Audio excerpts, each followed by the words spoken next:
The Awakening.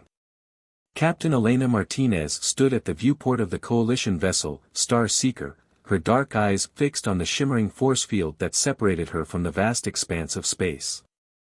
5,000 years of cryosleep had left her muscles slightly atrophied, but the advanced medical treatments were already reversing the damage.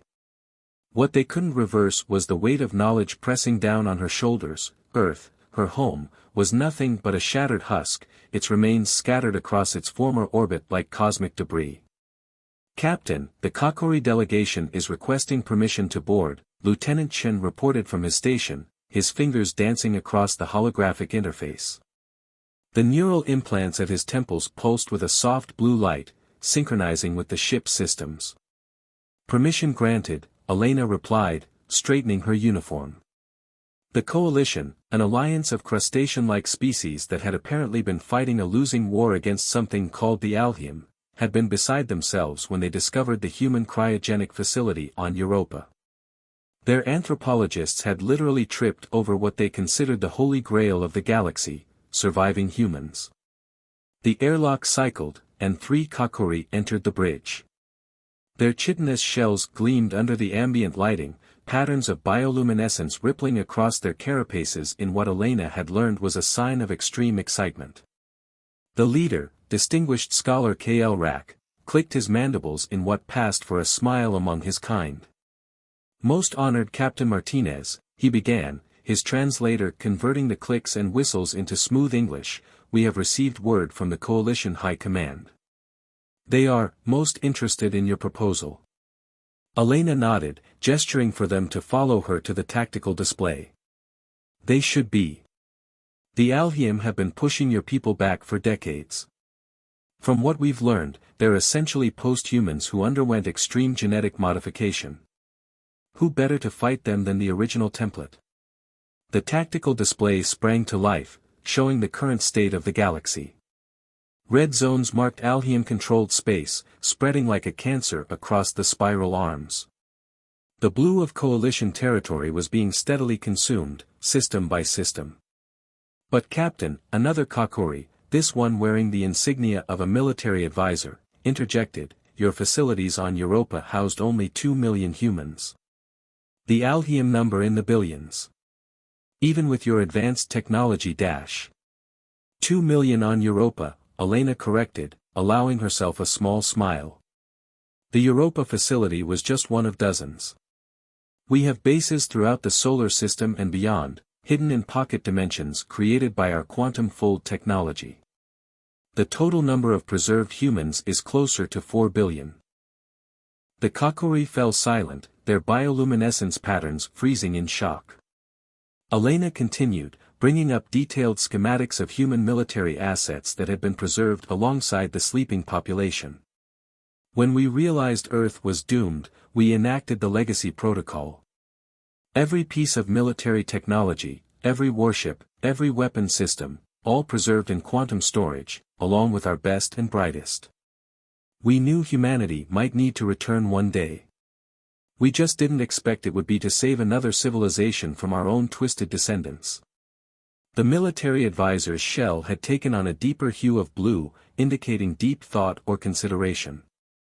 "The Coalition's intelligence suggests the Alhium achieved their current form through forbidden bioengineering, but the details were lost to time. Perhaps this is why they fear the human world so much. Why they destroyed your Earth." Elena's expression hardened. "They didn't destroy Earth. We did." The revelation sent ripples of shocked bioluminescence across all 3 Kakori. Scholar K.L. Rack's translator stumbled as he rushed to speak. Your own people. But why?" "Because the alternative was letting the Alhium get their hands on the planet Cracker," Elena explained, bringing up historical footage from humanity's final days.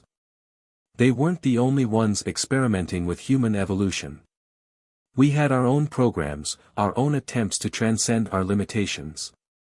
But we had rules, ethics.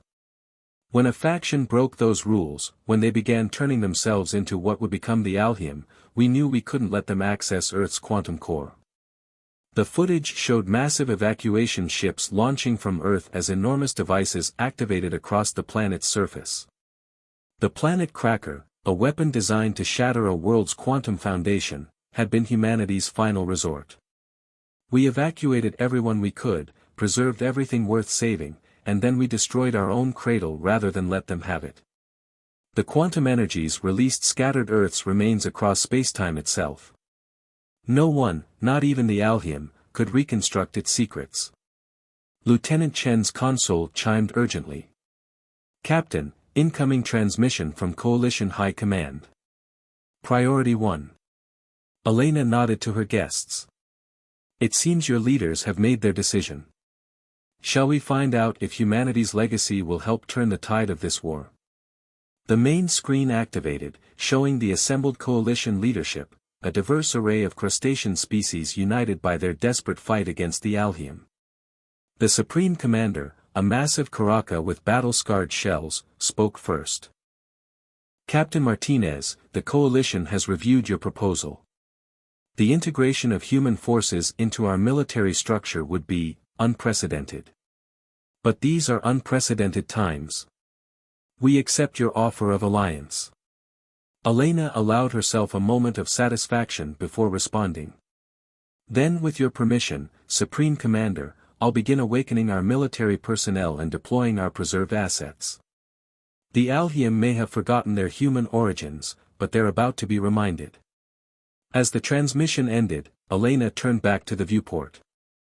Somewhere out there, the Alhiam were continuing their relentless advance, confident in their superiority. They had no idea that their ancient ancestors were about to re-enter the galactic stage. "Lieutenant Chen, send the activation codes to all preservation facilities. It's time to wake everyone up. We have a galaxy to save and some wayward children to discipline." As the orders went out, Elena couldn't help but think about the irony of the situation. Humanity had hidden itself away to preserve civilization, only to emerge into a galaxy where civilization desperately needed preservation. The Alhiam thought they had destroyed humanity's legacy by shattering Earth. They were about to learn just how wrong they were. End of Part 1, Ghosts of the Past. The quantum storage facility on Titan shimmered into existence like a mirage in the methane rain. Dr. Sarah Chen, quantum physicist and sister to Lieutenant James Chen, watched in awe as the massive complex materialized from what had appeared to be empty space. 5,000 years of perfect preservation, the achievements of human engineering standing defiant against time itself. "Remarkable," chittered Professor Tal, her Kakori colleague. "Your people managed to fold an entire military complex into a pocket dimension. The energy requirements alone would be astronomical." Sarah finished with a slight smile. "That's why we built the quantum harvesters. They're still running, drawing power from parallel universes. The same technology that kept our people in stasis." The first of the preserved warships was emerging from quantum storage, its dark hull gleaming under Titan's alien sky. The Prometheus, humanity's first true space dreadnought, stretched nearly 3 kilometers from bow to stern. Its quantum drive core pulsed with barely contained power, ready to bend spacetime to its will after 5 millennia of waiting. Director Chen, a young ensign, called out, rushing across the observation deck. "We're getting strange readings from storage block 7. Something's wrong with the stasis fields." Sarah's blood ran cold. Block 7 contained some of their most dangerous weapons research, including "Evacuate the facility. Now." The alarm hadn't even finished sounding when the first temporal shock wave hit. Reality rippled like water, and Sarah watched in horror as parts of the facility began aging thousands of years in seconds while others reversed back to their original construction. The quantum containment was failing. "Tal, get your people out." Sarah shouted, running toward the temporal disturbance. Her quantum stabilizer, a device of her own design, hummed to life at her belt. If those weapon prototypes destabilize, they could tear a hole in space-time. The Kakori scientist ignored the order, scuttling alongside her. Your readings indicate a quantum cascade failure. You'll need help containing it. They reached Block 7 as reality itself seemed to be coming apart. Through the temporal distortions, Sarah caught glimpses of other times, other possibilities, including a terrifying vision of Earth remaining whole, but transformed into something nightmarish by the Alhiam success. The quantum matrix is collapsing, Sarah explained, fingers flying across her console. When we folded these spaces, we had to anchor them to specific temporal coordinates. Something's disrupting that anchor. Tal's shell pulsed with patterns Sarah recognized as intense concentration. The Alhiam. Their latest attacks have been targeting quantum-based technologies. They must have found a way to detect the storage facilities. A holographic display showed the cascade effect spreading. If it reached the weapon storage. Sarah made a decision. We need to dump the temporal buffer. Tal, access that terminal. When I give the word, initiate a controlled quantum collapse of Block 7. But the weapons dash. Will be lost, yes. But better lost than detonating and taking half the solar system with them. Sarah's fingers danced across the quantum stabilizer's controls. Ready? The Kakori scientist moved into position. Ready. Now.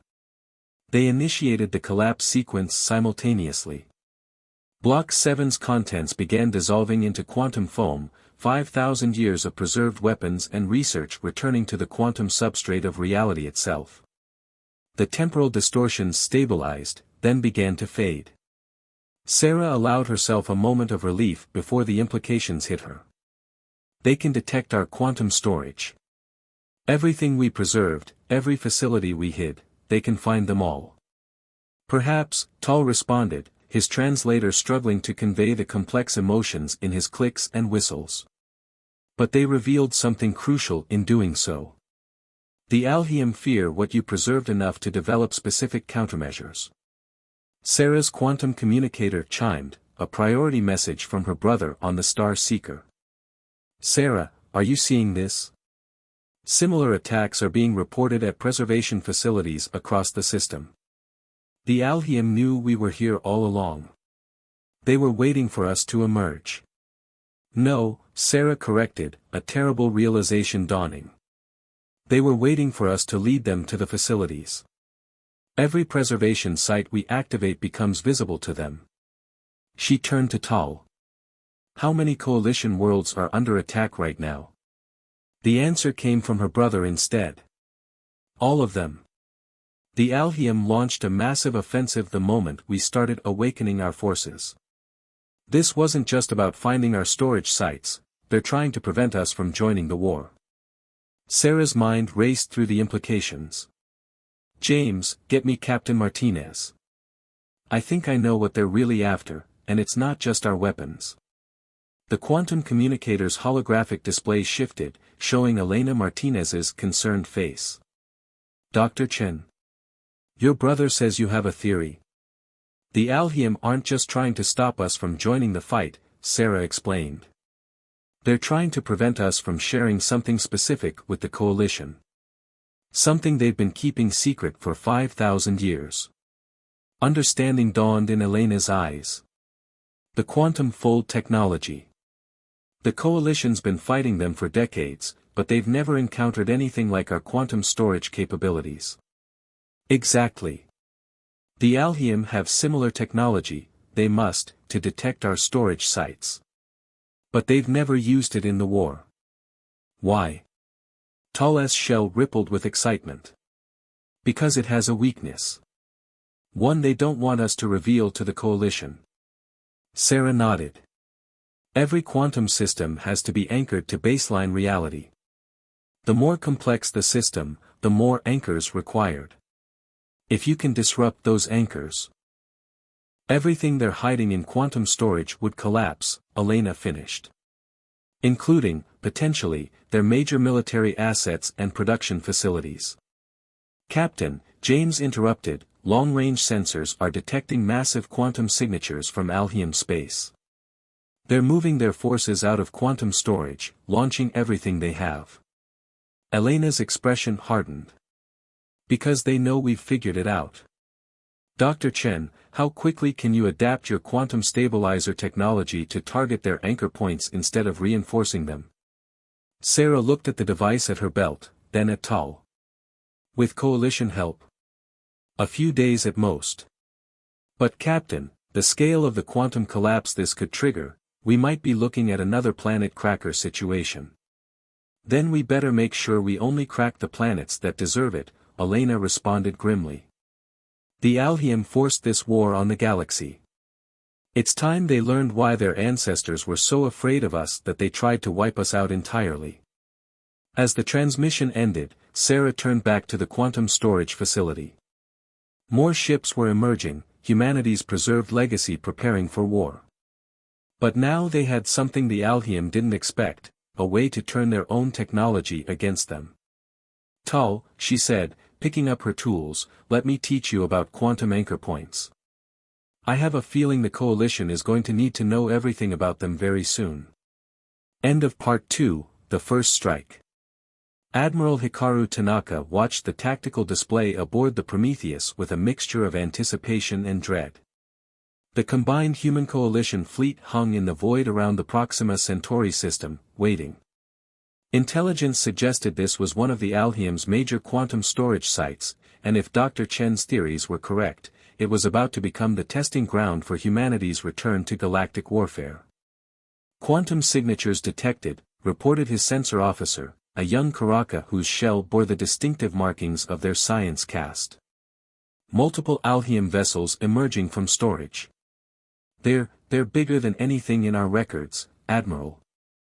The tactical display confirmed it.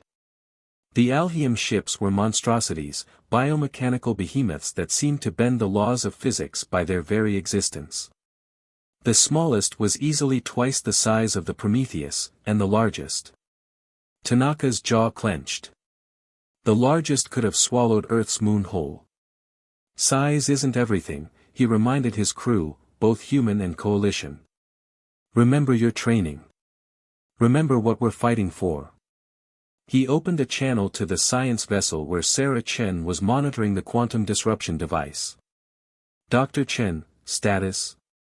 Sarah's voice came back tense but controlled. The QDD is ready, Admiral. But there's something odd about the quantum signatures we're detecting. They're layered, somehow. More complex than our storage technology. Could it affect the device's effectiveness? Unknown. But we should assume they've had 5,000 years to perfect their quantum manipulation technology. They won't be easy to disrupt. Tanaka nodded, though she couldn't see it. Nothing worth doing ever is. All ships, battle stations. Launch fighters and prepare for dash. Sir, his tactical officer interrupted. The Alhiam vessels, they're broadcasting something. On all frequencies. Let's hear it. The bridge speakers crackled to life, and a voice that was almost, but not quite, human filled the command center. Children of Earth, it began, its tone a mockery of warmth. After 5 millennia, you emerge from hiding, only to ally yourselves with lesser beings. How disappointing. We had hoped time would grant you wisdom. Tanaka signaled for a channel to be opened. This is Admiral Tanaka of the Human Coalition Alliance. We're not here to negotiate. You know why we've come. Indeed. The voice seemed amused. To use our own quantum technology against us. A clever plan, for primitives. But did you really think we wouldn't be prepared? We, who have spent 5,000 years perfecting what you barely understood. Multiple alarms blared across the bridge. The tactical display showed quantum distortions forming throughout the fleet. They're trying to disrupt our ship's quantum cores. Sarah's voice was urgent. Admiral, we need to activate the QDD now, before dash. The space around them twisted. Reality itself seemed to buckle as the Alhiam ships unleashed weapons that didn't so much fire energy as tear holes in the fabric of spacetime. 3 coalition cruisers vanished instantly, their quantum anchors severed from baseline reality. All ships, emergency protocols. Tanaka ordered. Dr. Chen, activate the device. Lieutenant Chen, get us clear of those distortion fields. The Prometheus's quantum drive howled as James Chen executed a series of maneuvers that should have been impossible for a ship its size. Around them, the remaining fleet scattered, trying to avoid the Alhiam's quantum weapons while maintaining formation. Sarah's voice came through distorted, fighting against quantum interference. QDD activating, but something's wrong. The signatures, they're not just layered, they're, oh God. Admiral, we need to abort. They're using living quantum anchors. The revelation hit Tanaka like a physical blow. Living anchors? You mean? Their ships, their technology, it's all bound to living beings. If we disrupt their quantum storage now. The Alhiam voice returned, smugger than ever. Now you begin to understand. We are not simply users of quantum technology. We have become one with it. Every ship, every weapon, every facility, all bound to living consciousness. Disrupt our quantum storage, and you commit genocide on a scale that would make the planet Cracker seem merciful. Tanaka's mind raced. The plan had been to destroy the Alhiam's military infrastructure, but if it was all quantumly bound to living beings. Dr. Chen, stand down the QDD. All ships, defensive formations. We need to dash. He never finished the order. Space itself seemed to scream as one of the largest Alhiam ships fired its main weapon, a beam of pure quantum disruption that cut through the coalition formation like a scythe through wheat. Ships didn't explode, they simply ceased to exist, their quantum signatures erased from reality itself. Fall back. Tanaka ordered. All ships, emergency quantum jump to fallback coordinates. As the fleet retreated, leaving behind too many empty spots where ships had been moments before, Tanaka's mind was already racing ahead to the implications. They couldn't use the quantum disruption strategy, not without becoming worse than their enemies. But the Alhiam had revealed something crucial about themselves, something that might be the key to defeating them. Dr. Chen, he called once they were safely away. I need you and Tal to analyze everything we learned about their quantum biology. If they've bound their technology to living consciousness, that means every ship, every weapon, every facility has to maintain that connection. And any connection can be interfered with, Sarah finished, understanding dawning in her voice. Their quantum integration is both their greatest strength and potentially their greatest weakness. If we can find a way to disrupt the consciousness technology interface without severing the quantum anchors themselves, then we might have a way to fight them that doesn't require wholesale slaughter, Tanaka concluded. Get to work. I'll inform Captain Martinez and the Coalition High Command. The Alhiam may think they've won this battle by forcing us to retreat, but they've actually given us exactly what we needed, understanding. As the fleet regrouped at the fallback point, Tanaka stared at the tactical display showing the extent of their losses. The cost had been high, too high. But they had learned crucial information about their enemy, and in any war, knowledge was often the most powerful weapon of all. The Alhiam thought they had shown their superiority. Instead, they had revealed their vulnerability. Now it was just a matter of finding a way to exploit it. End of Part 3. The First Strike. Admiral Hikaru Tanaka watched the tactical display aboard the Prometheus with a mixture of anticipation and dread. The combined human coalition fleet hung in the void around the Proxima Centauri system, waiting. Intelligence suggested this was one of the Alhiam's major quantum storage sites, and if Dr. Chen's theories were correct, it was about to become the testing ground for humanity's return to galactic warfare. Quantum signatures detected, reported his sensor officer, a young Karaka whose shell bore the distinctive markings of their science caste. Multiple Alhiam vessels emerging from storage. They're bigger than anything in our records, Admiral. The tactical display confirmed it. The Alhium ships were monstrosities, biomechanical behemoths that seemed to bend the laws of physics by their very existence. The smallest was easily twice the size of the Prometheus, and the largest. Tanaka's jaw clenched. The largest could have swallowed Earth's moon whole. Size isn't everything, he reminded his crew, both human and coalition. Remember your training. Remember what we're fighting for. He opened a channel to the science vessel where Sarah Chen was monitoring the quantum disruption device. Dr. Chen, status? Sarah's voice came back tense but controlled. The QDD is ready, Admiral. But there's something odd about the quantum signatures we're detecting. They're layered, somehow. More complex than our storage technology. Could it affect the device's effectiveness? Unknown. But we should assume they've had 5,000 years to perfect their quantum manipulation technology. They won't be easy to disrupt. Tanaka nodded, though she couldn't see it. Nothing worth doing ever is. All ships, battle stations. Launch fighters and prepare for dash. Sir, his tactical officer interrupted. The Alhium vessels, they're broadcasting something. On all frequencies. Let's hear it. The bridge speakers crackled to life, and a voice that was almost, but not quite, human filled the command center. Children of Earth, it began, its tone a mockery of warmth. After 5 millennia, you emerge from hiding, only to ally yourselves with lesser beings. How disappointing. We had hoped time would grant you wisdom. Tanaka signaled for a channel to be opened. This is Admiral Tanaka of the Human Coalition Alliance. We're not here to negotiate. You know why we've come. Indeed. The voice seemed amused. To use our own quantum technology against us.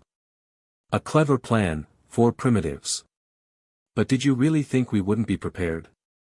We, who have spent 5,000 years perfecting what you barely understood. Multiple alarms blared across the bridge. The tactical display showed quantum distortions forming throughout the fleet. They're trying to disrupt our ship's quantum cores. Sarah's voice was urgent. Admiral, we need to activate the QDD now, before dash. The space around them twisted. Reality itself seemed to buckle as the Alhium ships unleashed weapons that didn't so much fire energy as tear holes in the fabric of spacetime. 3 coalition cruisers vanished instantly, their quantum anchors severed from baseline reality. All ships, emergency protocols. Tanaka ordered. Dr. Chen, activate the device. Lieutenant Chen, get us clear of those distortion fields. The Prometheus's quantum drive howled as James Chen executed a series of maneuvers that should have been impossible for a ship its size. Around them, the remaining fleet scattered, trying to avoid the Alhium's quantum weapons while maintaining formation. Sarah's voice came through distorted, fighting against quantum interference. QDD activating, but something's wrong. The signatures, they're not just layered, they're, oh God. Admiral, we need to abort. They're using living quantum anchors. The revelation hit Tanaka like a physical blow. Living anchors? You mean? Their ships, their technology, it's all bound to living beings. If we disrupt their quantum storage now. The Alhium voice returned, smugger than ever. Now you begin to understand. We are not simply users of quantum technology. We have become one with it. Every ship, every weapon, every facility, all bound to living consciousness. Disrupt our quantum storage, and you commit genocide on a scale that would make the planet Cracker seem merciful. Tanaka's mind raced. The plan had been to destroy the Alhium's military infrastructure, but if it was all quantumly bound to living beings. Dr. Chen, stand down the QDD. All ships, defensive formations. We need to dash. He never finished the order. Space itself seemed to scream as one of the largest Alhium ships fired its main weapon, a beam of pure quantum disruption that cut through the coalition formation like a scythe through wheat. Ships didn't explode, they simply ceased to exist, their quantum signatures erased from reality itself. Fall back. Tanaka ordered. All ships, emergency quantum jump to fallback coordinates. As the fleet retreated, leaving behind too many empty spots where ships had been moments before, Tanaka's mind was already racing ahead to the implications. They couldn't use the quantum disruption strategy, not without becoming worse than their enemies. But the Alhiam had revealed something crucial about themselves, something that might be the key to defeating them. Dr. Chen, he called once they were safely away. I need you and Tal to analyze everything we learned about their quantum biology. If they've bound their technology to living consciousness, that means every ship, every weapon, every facility has to maintain that connection. And any connection can be interfered with, Sarah finished, understanding dawning in her voice. Their quantum integration is both their greatest strength and potentially their greatest weakness. If we can find a way to disrupt the consciousness technology interface without severing the quantum anchors themselves, then we might have a way to fight them that doesn't require wholesale slaughter, Tanaka concluded. Get to work. I'll inform Captain Martinez and the Coalition High Command. The Alhiam may think they've won this battle by forcing us to retreat, but they've actually given us exactly what we needed, understanding. As the fleet regrouped at the fallback point, Tanaka stared at the tactical display showing the extent of their losses. The cost had been high, too high. But they had learned crucial information about their enemy, and in any war, knowledge was often the most powerful weapon of all. The Alhiam thought they had shown their superiority. Instead, they had revealed their vulnerability. Now it was just a matter of finding a way to exploit it. End of Part 3, Echoes of Humanity. The research facility aboard the Coalition science vessel, Mind's Horizon, hummed with activity as Sarah Chen and Tal worked to unlock the secrets of the Alhiam's quantum biological integration. 3 weeks had passed since the devastating battle at Proxima Centauri, and the combined fleet had lost 4 more engagements trying to hold back the Alhiam advance. Look at this, Sarah said, pointing to a holographic display showing the neural patterns they'd managed to capture from a damaged Alhiam ship. The quantum signatures aren't just integrated with their consciousness, they're amplifying it. It's like they've turned their entire civilization into one massive quantum computer. Tal's shell rippled with excitement patterns. That explains their telepathic abilities. They're not actually reading minds in the traditional sense, they're quantum entangling their consciousness with others. Which means, James Chen added from his station, where he was running combat simulations, every time we've fought them, they've been acting with perfect coordination. One mind, spread across thousands of ships. Sarah felt a chill run down her spine. They're not just post-human anymore. They've transcended individual consciousness itself. No wonder they think they're superior. The door slid open, admitting Captain Martinez and Admiral Tanaka. Both looked exhausted, the constant battles had taken their toll on everyone. Please tell me you have something, Elena said, dropping into a chair. The Alhiam just took the Centaurus cluster. 3 billion Coalition citizens are now under their control. Sarah shared a look with Tal before responding. We think we've found a way to fight back. But, you're not going to like it.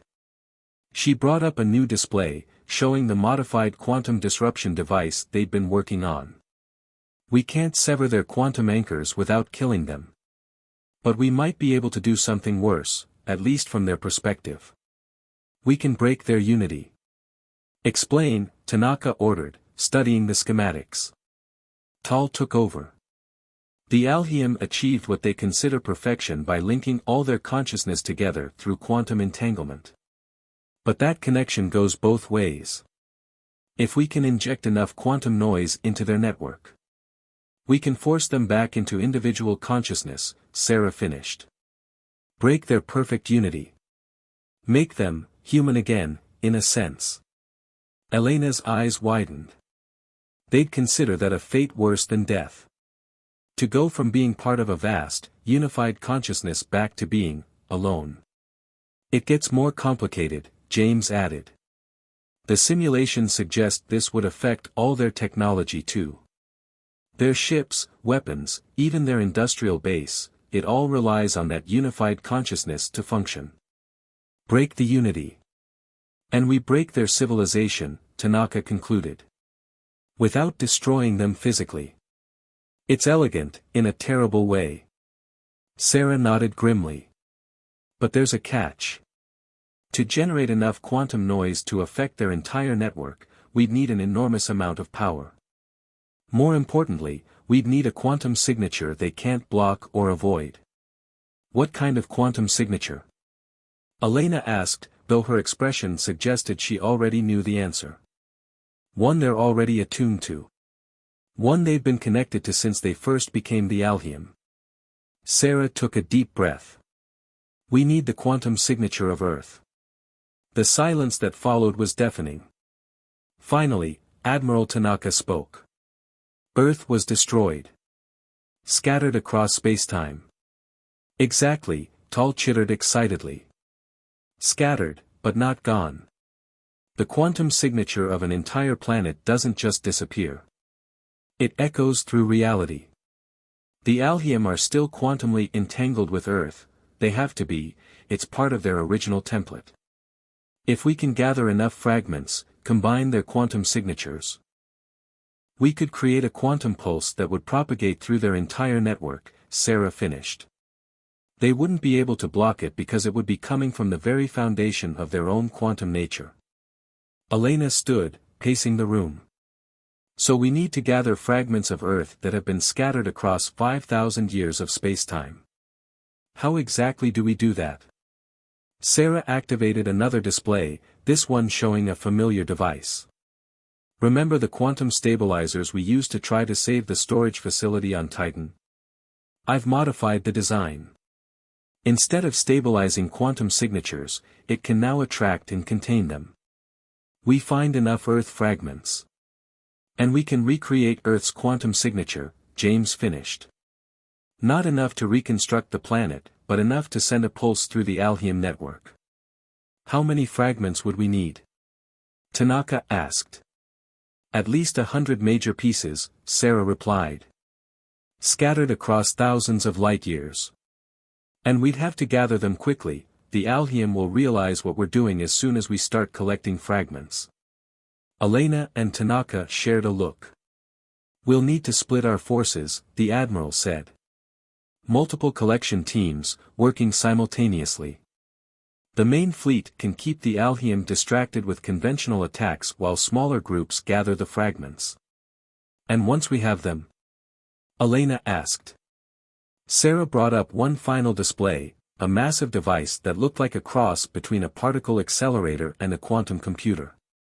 We bring them here, to the quantum forge. Combine their signatures into one massive pulse. Then, we give the Alhium a choice. Withdraw from coalition space and learn to live as individuals again, or face the pulse. They won't withdraw, James said quietly. You've seen how they fight. They'll force us to do it. Then we do it, Elena decided. We remind them what it means to be human, both the good and the bad. Admiral, how quickly can we organize the collection teams? Give me 12 hours to plan the operations. We'll need our best pilots, the fragments will be in some of the most dangerous regions of space. I'm going too, Sarah announced. Each team will need someone who understands the quantum physics involved. Tal and I can train other scientists, split up among the teams. Elena nodded. I'll lead one of the teams myself. James, I want you piloting my ship. She turned to address everyone. This is it, our best chance to end this war. What we're about to do, it will change the Alhium forever. Make sure you're prepared for the consequences. As the others left to begin preparations, Sarah stayed behind, staring at the quantum forge schematics. They were about to forcibly change the consciousness of an entire civilization. The fact that it was technically non-lethal didn't make it feel any less like genocide. But as she thought about the billions of coalition citizens now under Alhium control, about the way the Alhiam had forced this war on everyone around them in their quest for supposed perfection, she knew they had no choice. Sometimes being human meant making impossible choices. The Alhiam had forgotten that lesson. They were about to be reminded. End of Part 4, Legacy of Earth. The Quantum Forge dominated the hollowed-out asteroid that served as the Coalition's last stronghold. Sarah Chen stood before the massive device, watching as teams of human and Coalition scientists carefully positioned the 97th fragment of Earth in its containment chamber. 3 more to go, and they would have enough quantum signature strength to generate the pulse. Status report from Collection Team 6, James announced from his communication station. They've located another fragment in the Carina Nebula, but they're under heavy Alhiam attack. Captain Martinez is leading the extraction personally. Sarah's hands tightened on her console. In the 3 months since they'd begun Operation Legacy, they'd lost 37 ships and over 2,000 personnel collecting the fragments. Each piece of Earth they recovered seemed to cost more than the last. The Alhiam know what we're doing, Tal observed, his shell patterns showing deep concern. Their attacks are becoming more desperate. More brutal. He was right. The Alhiam had abandoned their previous tactical precision in favor of overwhelming force. Their ships now fought with a ferocity that bordered on madness, as if they sensed the existential threat the quantum pulse represented. New quantum signatures detected, one of the sensor operators shouted. Massive Alhiam fleet emerging from quantum space, they're on an attack vector for the forge. Admiral Tanaka's voice came over the command channel. All defense fleet elements, battle stations. We hold this position at all costs. We're too close to fail now. Sarah watched as the tactical display filled with red icons representing Alhiam vessels. This wasn't just another attack, this was their entire remaining fleet, committed to one final push to stop the quantum pulse. Dr. Chen, Tal said urgently, the Forge's containment fields are fluctuating. The fragments, they're resonating with something in the Alhiam fleet. Sarah rushed to the quantum monitoring station, her eyes widening at the readings. They brought it with them, she whispered. The largest fragment of Earth we've detected yet. It must be in one of their command ships. Can we use that? James asked. If it's that large. It could replace the last 3 fragments we need, Sarah confirmed. But we'd have to get it away from them first. The space around the asteroid lit up with quantum fire as the 2 fleets engaged. The Coalition defense fleet was outnumbered 3-1, but they fought with the determination of those protecting their last hope. Message from Captain Martinez, James reported. Team 6 is inbound with their fragment, but they're being pursued by Alhiam heavy cruisers. They need support. We can't split our forces, Tanaka responded. Not with their main fleet. He never finished the sentence. A massive quantum distortion tore through space, and a new voice filled all communication channels, a chorus of voices, really, speaking as one. Enough, the Alhiam collective consciousness declared. You force our hand, children of Earth. We did not want to reveal this, but you leave us no choice. The tactical display shifted, showing something emerging from the largest Alhiam vessel. Sarah's breath caught in her throat. It was a sphere of swirling quantum energy, and at its heart. Is that? James started. Earth's core, Sarah finished. They preserved it. All this time, they've had the quantum heart of our homeworld. We discovered the truth when we first attempted to take Earth, the Alhiam voice continued. The planet cracker did not destroy Earth's quantum signature, it concentrated it, compressed it into its purest form. We have spent 5,000 years studying it, learning from it. It is the source of our unity, the foundation of our transcendence. Sarah's mind raced. The implications were staggering. That's why they're so powerful. They're not just quantumly linked to each other, they're all connected through Earth's original quantum signature. It's their network hub, their server, in computer terms. And now you understand why we cannot allow your pulse weapon to activate, the Alhiam declared. We offer you one chance. Surrender. Join our unity. Become perfect, as we are perfect. Incoming transmission from Captain Martinez, James interrupted. Priority 1. Elena's face appeared on the command screen, her ship clearly damaged but still fighting. Sarah, we've lost the fragment. But I have an idea. The Alhiam ship carrying Earth's core, its quantum shielding looks familiar. Sarah pulled up the sensor data, and suddenly she understood. It's the same configuration we used in our preservation facilities. They couldn't fully understand Earth's quantum signature, so they had to preserve it using our technology. Can you use that? Elena asked, dodging quantum fire from her pursuers. Sarah's fingers flew across her console as she ran the calculations. Yes. Their quantum shielding, it's not just similar to ours, it's exactly the same. They must have copied it directly from our facilities. Which means we can breach it, Tal finished, his shell glowing with excitement. Use the same frequencies we use to access our own storage sites. Better than that, Sarah said, a plan forming. Admiral Tanaka, if you can get our ships close enough to that core, we can use our quantum stabilizers to interfere with their containment field. Not enough to release the core, but enough to hijack their network, Elena finished. Use their own quantum hub against them. Tanaka didn't hesitate. All ships, form on my position. We're going for their command vessel. Dr. Chen, what do you need? Get me within 10,000 kilometers, Sarah replied, already modifying the quantum forge's settings. And hold them there for 3 minutes. That's all I need. What followed was the most intense space battle Sarah had ever witnessed. Coalition and human ships fought with desperate courage, forming a corridor through the Alhiam fleet. Dozens of ships died to hold that corridor open, but they did it. In range. James reported. Quantum stabilizers at full power. Sarah took a deep breath, then activated the forge. Initiating quantum overlay sequence. Tal, monitor the containment field. James, be ready to broadcast on my mark. The forge hummed to life, its energy combining with the quantum stabilizers to create a precise interference pattern. On the tactical display, the sphere of quantum energy surrounding Earth's core began to pulse erratically. Their network is destabilizing, Tal reported. The core's quantum signature is. Sarah, look at these readings. She was already seeing it.